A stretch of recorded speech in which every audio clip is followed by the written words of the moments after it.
జరుగుతోంది. Cross check చేసుకుని మరి మాకున్న నెట్వర్క్ అలాంటిది, మాకున్న డెడికేటెడ్ టీమ్ అలాంటిది. ఈ నేపథ్యంలో మా ప్రతినిధి రామ్దాస్ దగ్గరకు వచ్చే ప్రయత్నం చేస్తున్నాను. రామ్దాస్, ప్రస్తుతం ఎటువంటి పరిస్థితి, అప్డేట్స్ ఏంటి? పరిణామాలు వేగంగా మారుతున్నాయి. ఢిల్లీ కేంద్రంగా ప్రస్తుతం సిడిఎస్ తో రక్షా మంత్రి రాజ్నాథ్ సింగ్ పూర్తి స్థాయి సమీక్ష సమావేశాలు నిర్వహిస్తున్నారు. ముఖ్యంగా త్రివిధ దళాలను సన్నద్ధంగా ఉన్నామంటే ఇప్పటికే కోరిన పరిస్థితి. ఎప్పటికప్పుడు మన ఆర్మీ కూడా ఎప్పటికప్పుడు పాకిస్తాన్ పై విరుచుకుపడేందుకు కూడా సిద్ధంగా ఉన్న నేపథ్యంలో ప్రస్తుతం సిడిఎస్ తో రాజ్నాథ్ సింగ్ అత్యవసర సమావేశాన్ని, ఎమర్జెన్సీ మీటింగ్ ను, హై లెవెల్ మీటింగ్ ను కండక్ట్ చేస్తున్నారు ఢిల్లీలో. సో ఆ రకంగా భారత్ అన్ని రకాలుగా అప్రమత్తం అవుతుంది. మరోవైపు పూర్తి స్థాయి ఎయిర్ డిఫెన్స్ సిస్టమ్స్ కూడా మనం యాక్టివేట్ చేశాం.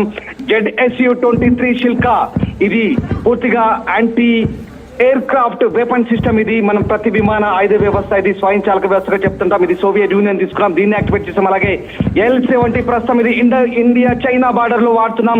L-70 anti air craft gun, దీన్ని కూడా యాక్టివేట్ చేసాం. ఆ రకంగా ఇప్పుడు S-400 తో పాటు ZSU-23 షిల్కా, అలాగే L-70 వీటన్నిటి కూడా యాక్టివేట్ చేసాం. అన్ని రకాలుగా భారత్ ఇప్పుడు ఎయిర్ డిఫెన్స్ సిస్టమ్ ని యాక్టివేట్ చేసిన పరిస్థితి కనబడుతుంది. అన్ని రకాలుగా పాకిస్తాన్ వైపు నుంచి వచ్చేటువంటి డ్రోన్లను కానీ, మిసైల్ని కానీ పూర్తి స్థాయిలో నిర్వీర్యం చేసే పరిస్థితి కనబడుతోంది. ముఖ్యంగా సరిహద్దు రాష్ట్రాల్లో ఉన్నటువంటి అన్ని ప్రాంతాల్లో అప్రమత్తంగా ఉన్న పరిస్థితి కనబడుతుంది. ముఖ్యంగా మన అన్ని కంటోన్మెంట్ ఏరియాలో ఇప్పటికే అప్రమత్త ప్రకటించారు.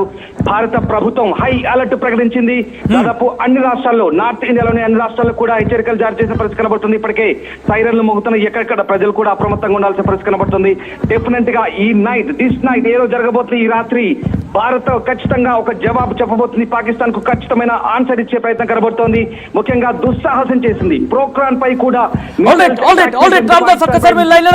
చేయండి. ప్రస్తుత పరిణామాలు చాలా సీరియస్ గా తీసుకుంది భారత ప్రభుత్వం. మరి ముఖ్యంగా సిడిఎస్ అనిల్ చౌహాన్ తో డిఫెన్స్ మినిస్టర్ రాజ్నాథ్ సింగ్ భేటీ అయ్యారు. త్రివిధ దళాలతో భేటీ కావడం ప్రస్తుతం ఆసక్తికరంగా మారింది. ఏం జరుగుతోంది తెలుసుకునే ప్రయత్నం చేద్దాం. ఒకసారి మా మౌళి గారి దగ్గరికి వెళ్లే ప్రయత్నం చేస్తున్నాను. మౌళి గారు, ఇప్పుడు త్రివిధ దళాలతో పాటు త్రివిధ దళాధిపతి అంటే సిడిఎస్ తో పాటు రక్షణ శాఖ మంత్రి రాజ్నాథ్ సింగ్ భేటీ కావడం ఈ రోజు రాత్రి పాకిస్తాన్ కు కాలరాత్రిగా మారబోతోందా?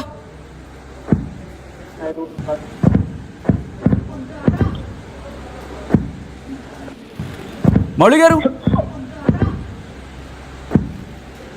All right. మరి కాసేపట్లో మౌళి గారి దగ్గరికి వెళ్ళే ప్రయత్నం చేస్తాను. బహుశా చిన్న టెక్నికల్ గ్లిచ్ వచ్చినట్టుంది. రాజ్నాథ్ సింగ్ తో ఇటు త్రివిధ దళాధిపతి అనిల్ చౌహాన్ తో పాటు ఇటు navy chief admiral Dinesh Tripathi, air chief David Alvin, అలాగే వీళ్ళతో పాటు నేషనల్ సెక్యూరిటీ అడ్వైజర్ కూడా ఇటు ఆన్లైన్ లో వచ్చినట్టుగా తెలుస్తోంది. దాంతోపాటు army chief general Upendra Dwivedi, వీళ్ళందరూ కూడా భేటీ అయ్యారు. ఒకసారి మౌళి గారి దగ్గరికి వెళ్ళే ప్రయత్నం చేస్తున్నాను. మౌళి గారు, ప్రెసెంట్ ఈ రోజు రాత్రి ఇటువంటి పరిణామాలు చూస్తుంటే ఇటు భారత్ గట్టిగా బుద్ధి చెప్పబోతుందా? At the same time Pakistan కి ఈ రాత్రి కాలరాత్రి కాబోతోందా? ఎగ్జాక్ట్లీ. ఇప్పటిదాకా మనం చూడొచ్చు, భారతదేశం ఇప్పటిదాకా యుద్ధం కోరుకోలేదు. కేవలం పాకిస్తాన్ లో ఉన్న ఉగ్రవాద క్యాంపులను మాత్రమే ధ్వంసం చేసింది. పాకిస్తాన్ లో ఉన్న 4 క్యాంపులు, పాక్ ఆక్యుపైడ్ కాశ్మీర్ లో ఉన్న 5 క్యాంపుల్ని, ఉగ్రవాద క్యాంపుల్ని మాత్రమే, పాకిస్తాన్ లో ఉన్న ఉగ్రవాద శిబిరాలను మాత్రమే మనం టార్గెట్ చేసి విధ్వంసం చేశాము. కానీ ఒక్క సైనిక శిబిరం మీద కానీ, ఒక్క జనావాసాల మీద కానీ, ఎక్కడ ఆర్థిక వ్యవస్థపై కానీ ఇండియా దాడి చేయలేదు. ఎందుకంటే ఇండియా యుద్ధం కోరుకోవడం లేదు. కానీ పాకిస్తాన్ మాత్రం ఖచ్చితంగా ఇండియన్ ఎయిర్ బేస్ల మీద, ఇండియన్ ఆర్మీ క్యాంపుల మీద టార్గెట్ చేసి యుద్ధం చేస్తుంది. కాబట్టి ఖచ్చితంగా బిగ్ డెవలప్మెంట్ అమెరికా కూడా రియాక్ట్ అవుతోంది. అమెరికా ఇటు భారత విదేశాంగ మంత్రి జయశంకర్ తో, అమెరికా విదేశాంగ మంత్రితో జయశంకర్ భేటీ అయ్యారు. America is gonna B involved in this war. Is it so అంటే అవుననే మాట వినిపిస్తోంది. America involve కాబోతోందా? అమెరికా రంగంలోకి దిగబోతోందా? భారత్ కు సహకారం అందించబోతోందా? ఆల్ రైట్, లాహోర్ దగ్గరికి సంబంధించి వెళ్ళే ప్రయత్నం చేద్దాం. ఎటువంటి సినారియో ఉందో మా ప్రతినిధి రామ్దాస్ అప్డేట్స్ అందించేందుకు సిద్ధంగా ఉన్నారు. రామ్దాస్, లాహోర్ లో ఎటువంటి పరిణామాలు ఉన్నాయి? డెఫినెట్ గా అంటే ఇండియాకు సరిహద్దుకు దగ్గరగా ఉన్నటువంటి నగరంగా లాహోర్ చెప్తాం. మనం పాకిస్తాన్ కు అత్యంత దగ్గర సమీప బార్డర్ ఉంటే లాహోర్ పై భారత్ ఇప్పటికే ఉదయం నిన్న దాడులు చేసింది. ఇప్పటికే మనం అన్ని రకాల ఎయిర్ డిఫెన్స్ సిస్టమ్ ఉపయోగించి అక్కడ దాడులు కూడా చేసే పరిస్థితి. ముఖ్యంగా లాహోర్ లో ఉన్నటువంటి వాల్టన్ ఎయిర్పోర్ట్ సమీపంలో ఉదయం మనం దాడులు కూడా కొనసాగించాం. తాజాగా ఇప్పుడు పాకిస్తాన్ కనుక రెచ్చిపోతే నెక్స్ట్ భారత్ టార్గెట్ ఖచ్చితంగా లాహోర్ కాబోతుంది.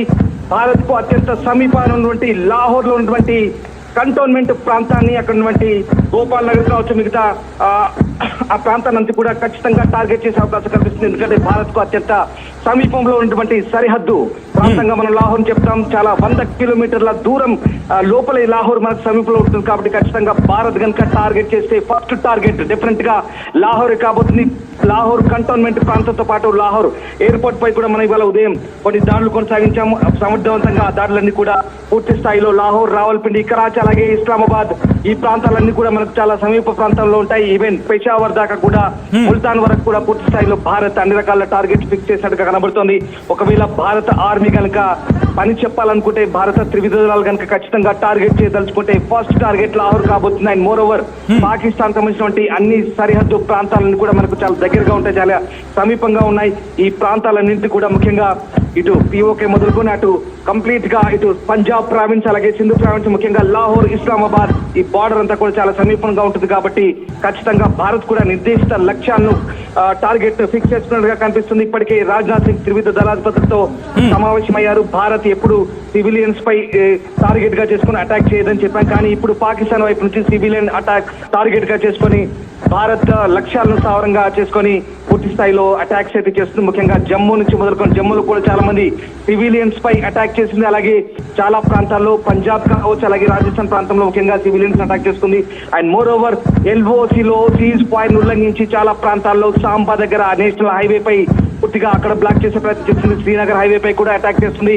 అక్నూర్ సెక్టార్ లో అటాక్ చేస్తుంది, ఉదంపూర్ లో చేస్తుంది. అలాగే బారాముల్లా ఈ సెక్టర్లన్నీ కూడా కంప్లీట్ గా బిగ్ ఆర్టిలరీ గన్స్ తో ఇండియాపై ఫైరింగ్ కు దిగుతోంది. పూర్తిగా తెగించింది పాకిస్తాన్. ఈ నేపథ్యంలో భారత్ కూడా పూర్తి స్థాయిలో తిప్పికొట్టిన పరిస్థితి. ఇటు మనం కూడా పెద్ద పెద్ద ఫిరంగిలతో ఇప్పుడు అక్కడ దాడులు చేసే ప్రయత్నం చేస్తున్నాం, తిప్పికొట్టే ప్రయత్నం చేస్తున్నాం. పూర్తిగా కూడా బ్లాక్అవుట్ చేసాం. అన్ని రాష్ట్రాలు కూడా సర్వసన్నద్ధంగా ఉన్నాయి. అన్ని వైపుల నుంచి కూడా భారత్ సర్వసన్నద్ధంగా తిప్పికొట్టేందుకు సిద్ధమవుతుంది. ఇవాళ ఇప్పుడు ఢిల్లీ నుంచి స్పష్టమైన సంకేతాలు పంపుతున్నాం.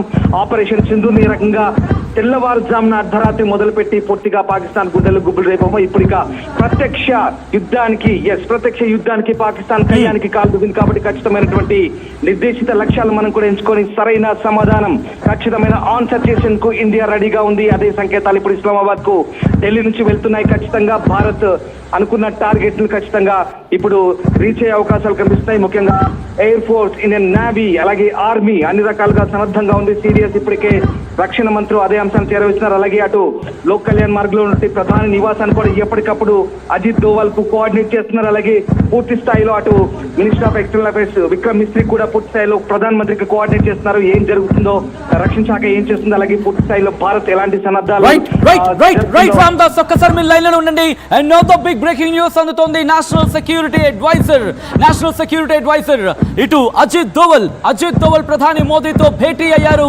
మరోపక్క రక్షణ శాఖ మంత్రి రాజ్నాథ్ సింగ్ త్రివిధ దళాధిపతులతో భేటీ అయ్యారు. త్రివిధ దళాలతో పాటు సిడిఎస్ అనిల్ చౌహాన్ తో కూడా భేటీ అయ్యారంటే ఇటు రెండు పరిణామాలు ఈ రోజు రాత్రి యుద్ధానికి దారితీయొచ్చు. పాకిస్తాన్ యుద్ధాన్ని ప్రేరేపించింది, పాకిస్తాన్ యుద్ధాన్ని ప్రారంభించింది. ఇటు భారత్ ఆ యుద్ధాన్ని కొనసాగించబోతోంది. యుద్ధంలో ప్రతి దాడికి సిద్ధం కాబోతోంది భారత్. సరైన సమాధానం చెప్పేందుకు ఈ రోజు రాత్రి ఏమైనా జరగచ్చు. ఈ రోజు రాత్రి the big day, in fact big day అవ్వచ్చు. ఎందుకంటే కనుక పాకిస్తాన్ ప్రతీకార దాడులకు దిగుతోంది. పాకిస్తాన్ పై ప్రతి దాడి తప్పదంటూ భారత విదేశాంగ శాఖ కూడా చెప్పుకొచ్చినట్టుగా తెలుస్తోంది. దానికి సంబంధించిన అప్డేట్స్ మీరు చూస్తున్నారు. మరి ముఖ్యంగా లాహోర్ మీద ఫుల్ ఫ్లెడ్జ్డ్ వార్ కి దిగే అవకాశం ఉంది. ఇటు ఇస్లామాబాద్ మీద ఫుల్ ఫ్లెడ్జ్డ్ వార్ కి దిగే అవకాశం ఉంది. ఎట్ ద సేమ్ టైం అన్ని పరిస్థితులు అనుకూలిస్తే పాకిస్తాన్ ఈ రోజు రాత్రి పీడ విరగడ కాబోతోంది. పాకిస్తాన్ పీడ ఈ రోజు రాత్రి మనకి విరగడయ్యే అవకాశం ఉంది. ఇప్పటికే డ్రోన్లు అక్కడికి చేరుకుంటున్నాయి, మిసైల్స్ అక్కడికి చేరుకుంటున్నాయి. ఇటు ప్రధాని మోదీతో national security advisor Ajit Doval అత్యవసర భేటీ కావడం, ఇటు రక్షణ శాఖ మంత్రి రాజ్నాథ్ సింగ్ తో త్రివిధ దళాధిపతి అనిల్ చౌహాన్ తో పాటు త్రివిధ దళాలకు సంబంధించిన అధిపతులు కూడా అక్కడికి చేరుకుని భేటీ అవుతున్నారంటే